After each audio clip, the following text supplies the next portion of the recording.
Sunday night dinner எல்லாம் முடிச்சதுக்கப்புறமா dining table, அதுக்கப்புறம் ஓடிஜி எல்லாம் லைட்டாக க்ளீன் பண்ணிட்டு இருந்தேன். ஸோ இந்த மைக்ரோ ஃபைபர் மினி ஸ்டிக் வந்து ரொம்ப யூஸ்ஃபுல்லாக இருக்குது. டஸ்ட் எல்லாம் நம்ம மேலே படுறதே இல்லை. ஸோ ரொம்ப யூஸ்ஃபுல்லாகவும் இருந்தது. ஆன்லைனில் உருப்படியாக ஆர்டர் போட்ட மாதிரி ஒரு ஃபீல்.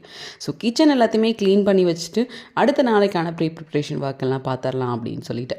ஸோ பால் எல்லாம் கொதிக்க வச்சிட்டோம்னா அடுத்த நாள் டேரெக்டாக வந்து சீக்கிரம் காஃபி போட்டுக்கலாம். இல்லைனா ரொம்ப நேரம் கொதிக்கிறதுக்கு எடுத்துக்கோ, அதுக்கப்புறம் காஃபி போடுறதுக்கு டைம் ஆகும் அப்படின்னு சொல்லிட்டு நைட்டே பால் காய்ச்சி வச்சுட்டேன். ஸோ வெஜிடபிளும் கட் பண்ணி வச்சிட்டோம் அப்படின்னாலும் ஈஸியாக இருக்கும். ஸோ இதெல்லாம் வந்து நிறைய பேருக்கு வந்து தப்பாக தெரியும். என்ன இதெல்லாம் கட் பண்ணி ஃப்ரிட்ஜில் வச்சு சாப்பிட்றோம் அப்படின்னு சொல்லிட்டு.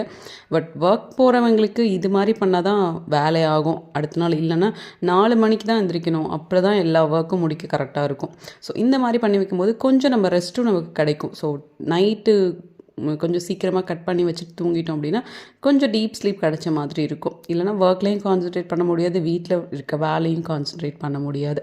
ஸோ கானையுமே கட் பண்ணி வச்சிட்டோம் அப்படின்னா டேரெக்டாக எடுத்து அப்படியே ஸ்டீமரில் போட்டுடலாம் அப்படின்னு சொல்லிட்டு கானையுமே கட் பண்ணி எடுத்து வச்சிட்டேன். வீக்லி ஒரு த்ரைஸ் வந்து கார்ன் யூஸ் பண்ணிகிட்ருக்கோம் இப்போது.